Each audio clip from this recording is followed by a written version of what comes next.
मैं हूँ डॉक्टर रोशी सतीजा और आज हम बात करेंगे कॉम्प्लिकेशंस ऑफ एग पिकअप के बारे में। तो जब भी आप आईवीएफ प्रक्रिया के थ्रू जाते हो तो डॉक्टर आपको अराउंड 10 से 12 दिन के फॉलिकल बड़े करने के इंजेक्शंस देते हैं और इस दौरान आपका कुछ ब्लड टेस्ट और अल्ट्रासाउंड्स होते हैं। जब आपके फॉलिकल बड़े या मैच्योर दिखते हैं डॉक्टर को, तो डॉक्टर आपको ट्रिगर इंजेक्शन देते हैं जिसके अराउंड 34 टू 36 आवर्स के बाद आपकी एग पिकअप की प्रक्रिया होती है। तो इस एग पिकअप में आखिर होता क्या है? एग पिकअप में आपको बेहोशी दी जाती है, उसके बाद एक अल्ट्रासाउंड के ज़रिए एक नीडल डाली जाती है आपके ओवरी में और वहाँ से फॉलिकल्स के अंदर जो एग होता है उसे कलेक्ट किया जाता है और इस एग को कलेक्ट करने के पश्चात एम्ब्रियोलॉजिस्ट को एम्ब्रियोलॉजी ओटी में दिया जाता है, जहाँ वो स्क्रीन करते हैं कि उन्हें oocyte या एग मिला या नहीं। तो जब ओवम पिकअप की प्रक्रिया होती है तो इसके कुछ कॉम्प्लिकेशंस होते हैं।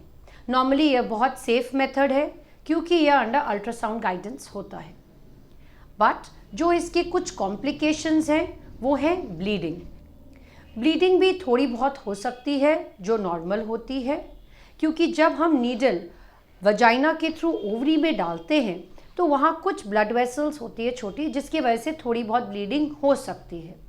बट वही एरिया में कुछ मेजर बड़ी वेसल्स भी होती हैं जो कभी इंजर हो सकती हैं, जिससे मैसिव ब्लीडिंग हो सकती है, जिसके चांसेस बहुत कम होते हैं।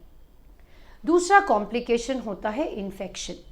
जो वजाइनल एरिया होता है वहाँ इन्फेक्शन अगर हो तो वही इन्फेक्शन ओवरी के अंदर या पेल्विक कैविटी के अंदर नीडल के ज़रिए जा सकता है, जिससे पेशेंट को इन्फेक्शन हो सकता है।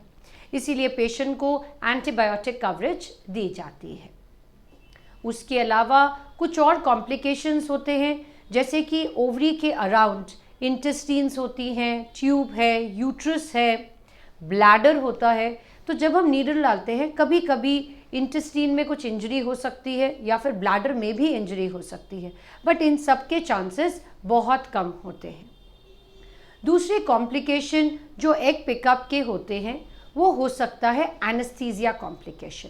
एनेस्थीसिया कॉम्प्लिकेशन में पेशेंट को कुछ अनवेल की फीलिंग हो सकती है, कभी कभी नोजिया वॉमिटिंग कुछ ज़्यादा लग सकता है और कभी कभी एग पिकअप के दौरान हमें जब कुछ पुअर oocyte की क्वालिटी मिल सकती है या फिर कितनी बार एग पिकअप के दौरान कुछ भी फॉलिकल या एग ना भी मिल सकता है।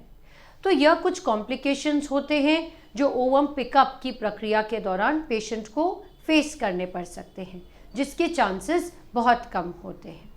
तो अगर आपको इसके बारे में कुछ जानना हो तो आप हमसे संपर्क कर सकते हैं। हमारे फ़ोन नंबर्स और लिंक्स अटैच्ड हैं। धन्यवाद।